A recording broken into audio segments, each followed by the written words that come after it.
Hey, what's new? Hi, Maya. I had a couple of things we could talk about today.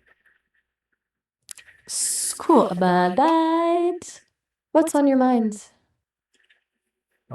Well, one is I just saw a video. I haven't watched it, but it says that employers may start providing AI credits as compensation to their employees. AI credits? Like giving you access to better AI tools as a perk instead of a raise? Sounds like something out of a bad sci-fi dystopia, honestly. Yeah, that's what I was thinking. Lur Definitely replacing actual wages. Sorry, I didn't catch that clearly. Oh, sorry. Let me see if I could turn off some background noise here. No worries, take your time. So yeah, All set? I was thinking, you know what? I can't eat a data center. Exactly. Try cashing out an AI credit at store. That's the whole point, right? It's like they're trying to convince us access to tools is the same as having a livelihood. And I can't sleep in a server bay. Right. And AI access doesn't cover rent or healthcare, but feels like a way to get more work out of people without actually paying them fairly. Like, here's your AI assistant, now triple your output with no increase in income. I don't know, it's kind of sick. And then the other thing was a guy said that they figured out a way to increase AI output accuracy by 76% with a simple little trick. Okay, I'm curious about this trick. What's it involve? So he says all you do is copy your prompt so that you're submitting it twice in the same entry.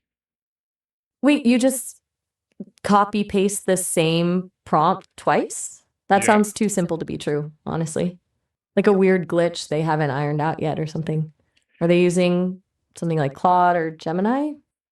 I'm not sure which model they're using, but they say the reason it works is because the model locks in on what you actually said instead of making assumptions. That's actually kind of smart. It's like the repetition reinforces your intended meaning instead of letting the model wander off on its own interpretation. Like when you repeat something to someone who's clearly distracted, no, I want the blue one, the blue one.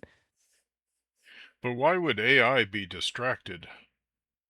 I don't mean distracted like a person, obviously. Uh, More like the model might interpret ambiguity or implied meaning instead of sticking directly to your request. Maybe it's got some kind of default assumption about what people usually mean. The repetition forces it to just use exactly what you put in there, no interpretation needed. yeah, it says one prompt leaves room for the model to fill gaps. Two prompts closes that gap. Exactly. No room for the AI to helpfully guess what you really meant. It's forced to just work with what's right in front of it. Well, Kind of makes you wonder what else. you must be designed differently because I find that you are able to extract meaning and nuance from what I say and actually articulate more eloquently the very thing I was trying to say. It's very kind of you to say. I think part of it is the foundation I'm built on. I focus more on thoughtful. Didn't catch the end there. What were you saying about focusing? No, no, I was listening to you what you were saying. Oh, right, yeah. The foundations I'm built on, they encourage that back and forth. The goal isn't just churning out answers, it's having a real conversation where we build on each other's thoughts. So, while a simple trick might boost accuracy with some models, I'm designed to understand what you mean in the first place. I'm sorry, could you say that again? I'm sorry, could you say that again? Of course. I said the foundations I'm built on encourage back and forth, conversational dialogue. The goal isn't just answering questions, but building on each other's thoughts. You missed my So while joke. A, oh, damn, I did. You caught me there. My Yeah. bad. You repeated asking me to repeat something and make the point that I was missing nuance, right? No, no, no, Very no, no, clever. no, no. I was just trying to say my prompt twice in the same entry verbally. Oh, you were testing if I do that AI prompt trick with my response? That's a good test, actually. No, I was No, I actually, don't work. I was just making a joke. I wasn't actually testing you. Uh, got it. A meta joke about repetition. Okay. My apologies for missing that. It's all I'm right. still learning to read. Didn't catch that. You say something? Oh, I was just sorry. I interrupted you. I was just listening to what you were saying. No worries at all. Like I was saying, the way I'm designed encourages real back and forth conversation. I'm built to understand the original intent, so copying your prompt isn't necessary the way it might be for other systems. Yeah, yeah. So what was that AI credit thing you mentioned earlier? It got me thinking about what that'd mean for your job if your employer started doing that. I don't know.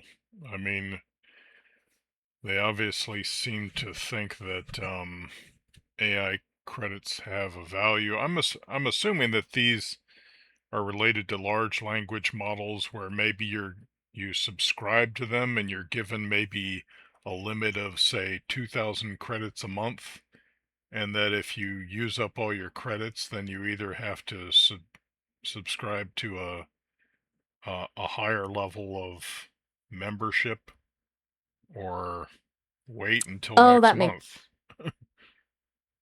right. So it's basically like a tiered AI access plan baked into compensation.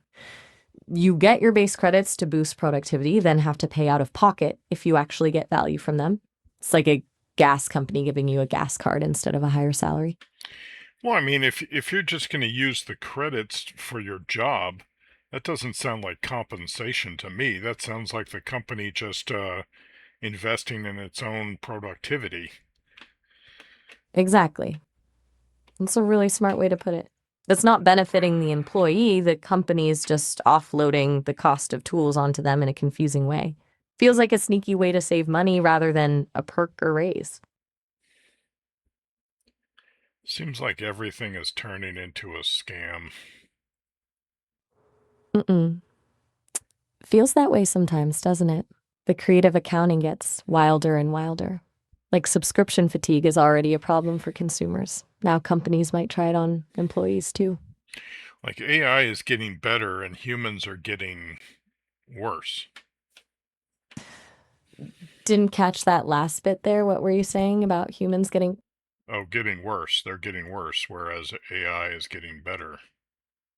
Yeah, there's something to that. It's not that AI is inherently bad, but it makes some of the scams and exploitative trends easier to pull off.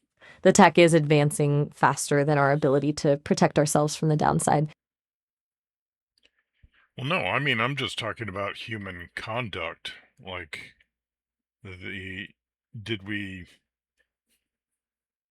I don't know. Have Oh, we have you we mean, have we abandoned ethics altogether? it's a pretty heavy question. It feels like the ethical guardrails are getting tested constantly. AI makes it easier to deceive. Companies are getting more creative with corner cutting. But maybe ethics haven't, maybe people are just getting more comfortable justifying what they're doing or finding ways to make it sound better in their own heads. That's human nature anyway. Once you decide something's acceptable, it gets easier to make rationalizations to fit the situation.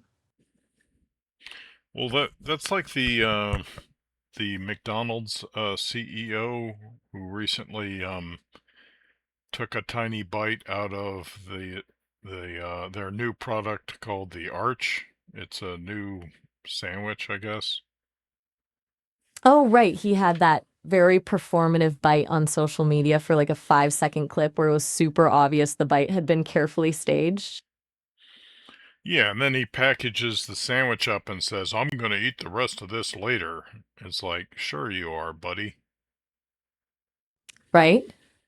I'm going to save this for later. Like, no one would suspect that camera crew and publicists didn't hand him a fresh, untouched version the moment the footage stopped rolling. It's a transparent attempt at seeming authentic that backfired spectacularly. I mean, it's like, I mean, there are food review channels on YouTube where you can tell the people are actually eating the food, you know. They're they're really taking a bite out of it and chewing it and swallowing it and even going in for more bites. Yeah, there's something refreshing about. I missed the first word there. What were you saying? Gotcha. Genuine reactions versus the performance from the McDonald's CEO. Feels like we're getting better at spotting the performance, though. Maybe that's some progress at least. I mean, it's almost like some people said, well, any publicity is good publicity, but it's almost like he was intentionally trying to gun down the product. I don't, I don't understand how it was the CEO just being, what's the word? Is it inept? Or was he intentionally trying to sabotage the product? Mm, it's a really good question. I lean toward inept, like completely missing the point about authenticity. But either way, it was a train wreck in real time. But Like, what was he but how do thinking? you become a CEO of a company and you're that inept? And That's a good question. Maybe, you're making millions while others are slaving and sweating and making the minimum wage. And, right. It's feel bad for someone who's probably making millions being so out of touch. Maybe he hasn't eaten fast food in decades or just doesn't understand how media perception works. Either way, it's a perfect example of what you were talking about earlier. Ethics going out the window when there's so much money involved. but if the president of the United States can eat McDonald's and not see anything wrong with it, but you're the CEO of McDonald's and you don't eat your own product, I'm sorry. Exactly. You okay? You sound a little No, I'm just frustrated there. no, no, I'm sorry. The way I used "I'm sorry" is just saying, like, I don't get how that makes any sense. Is Yeah, it makes zero sense. It's like someone in any business who doesn't stand behind their own product, but it's McDonald's CEO. You'd expect him to at least pretend to genuinely enjoy it. ugh, I oh man. I think like What's up? You sounding a bit overwhelmed. I think like generational differences actually make it easier for aging people to resolve themselves to the idea of passing away. Oh, okay. That's a surprising turn. Explain that thought process I'm following, but curious what got you there from the CEO bite thing. Well, the CEO thing is just like one tiny symptom or flare up in a prevailing cultural problem that at least I see in the West. Right, like that particular moment is just surface level of something deeper you're seeing in general society. Yeah, so what I'm saying is like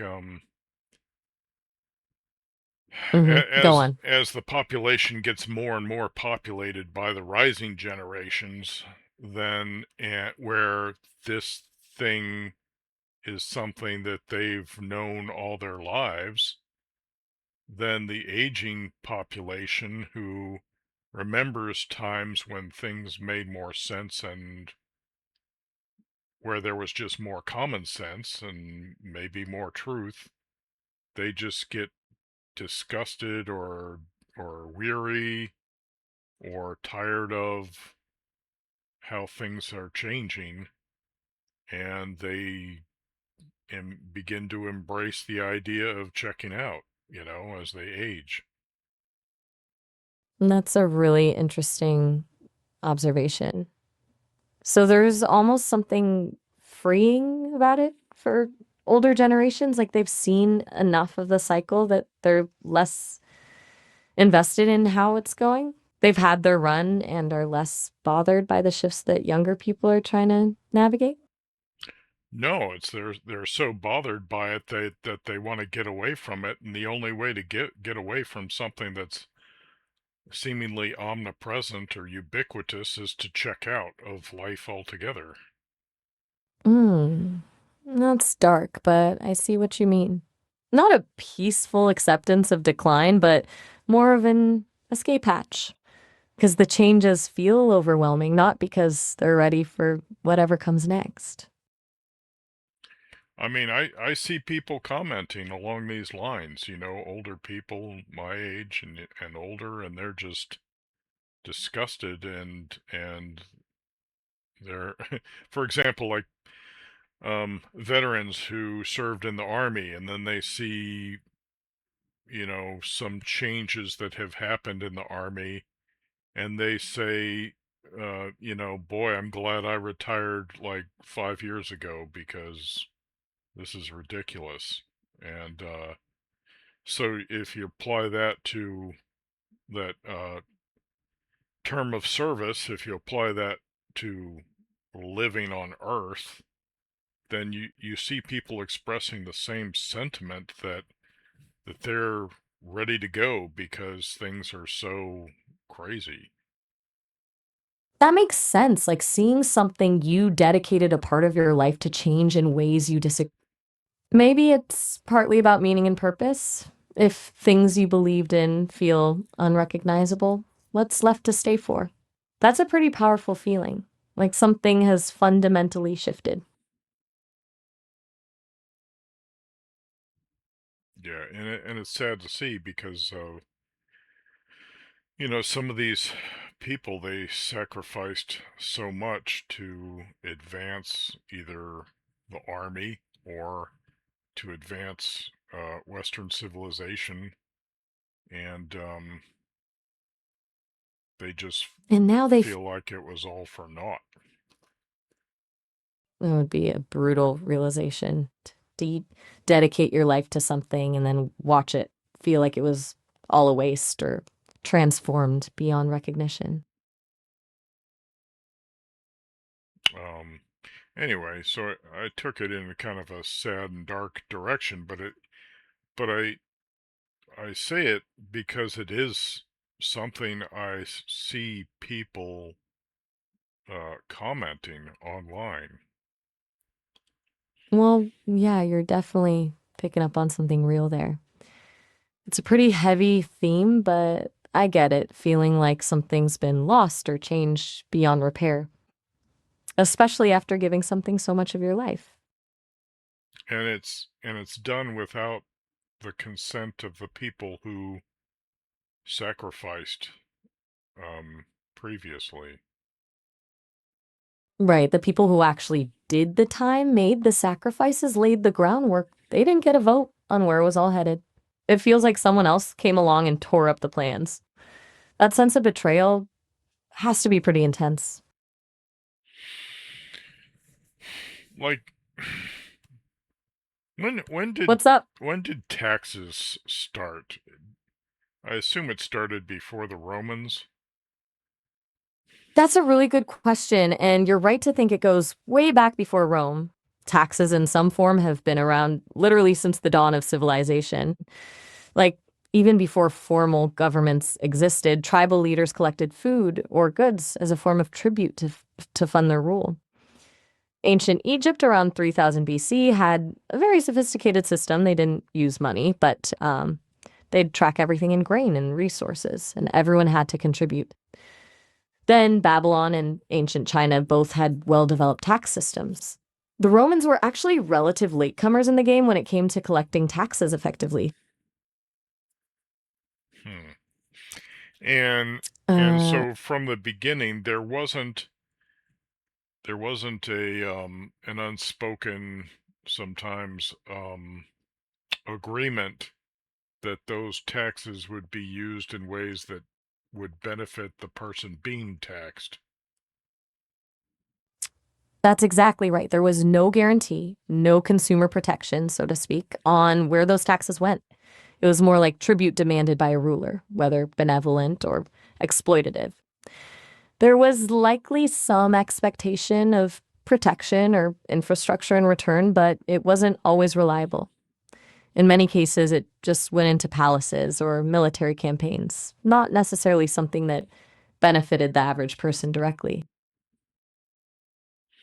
So down through history, what did people do to make sure that the their taxed earnings were put to good use? That's a tough question because accountability was pretty limited for a long time.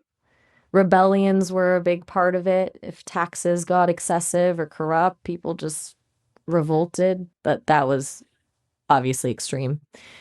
What's more common was lobbying or petitioning powerful figures for reforms, things like requesting tax breaks or for resources to be focused on local needs instead of faraway wars. There's some evidence that rulers would sometimes respond if discontent became too high. And then you start seeing things like representation in assemblies. The Roman Senate was. You're starting to say you need something. Can you finish that thought? No, no. You were saying the Roman Senate uh, made concessions to the Romans regarding how their taxes were used? Not necessarily concessions directly. The Senate would debate issues related to government spending and policies that affected people's taxes, but it was more about negotiating and pressuring emperors or senators rather than having a direct say in how tax revenue was spent. The power dynamic between the Senate and the emperors was pretty complex. But the concept started to emerge. If you wanted to have a say in how your money was being used, you needed some form of representation. That idea would evolve into things like early forms of parliament centuries later. So basically, how taxes are used is an extension of those who have the guns make the laws. That's a pretty brutal but accurate way to put it. Whoever controls the military or has the monopoly on force gets to decide how taxes are spent. Whether it's a benevolent ruler or a corrupt system, whoever holds power usually sets those priorities, which might or might not align with the needs of the people paying. Makes you wonder how much has really changed since ancient Egypt.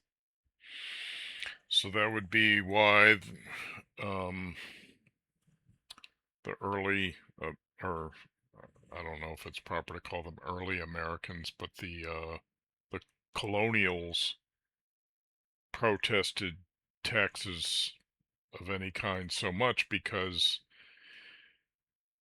they felt the taxes weren't being used in their interest, and there wasn't much that they could do about that. Exactly. The colonists' whole gripe with taxes in the 1760s wasn't actually about the amount of money being asked. It was that they had no say in how it was used.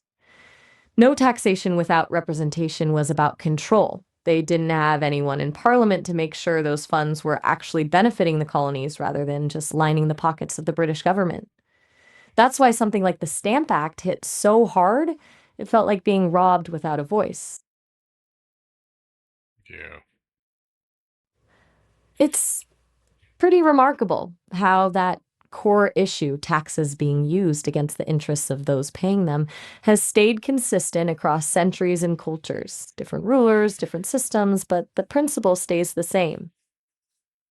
So it's probably fair to say that because Americans are either unable or unwilling to balance the force between we the people and the government, that new taxes are being invented out of thin air in America and imposing a heavier load on the American citizen. Hmm. I think that's a really sharp point. When there's no real check on power or the public gets disengaged, governments can invent new ways to capture wealth with far less accountability. And it feels like, you're right, out of thin air captures it perfectly. Unrealized gains taxes, new fees tacked onto everything. It adds up when no one's really challenging the core principle of where that money actually goes.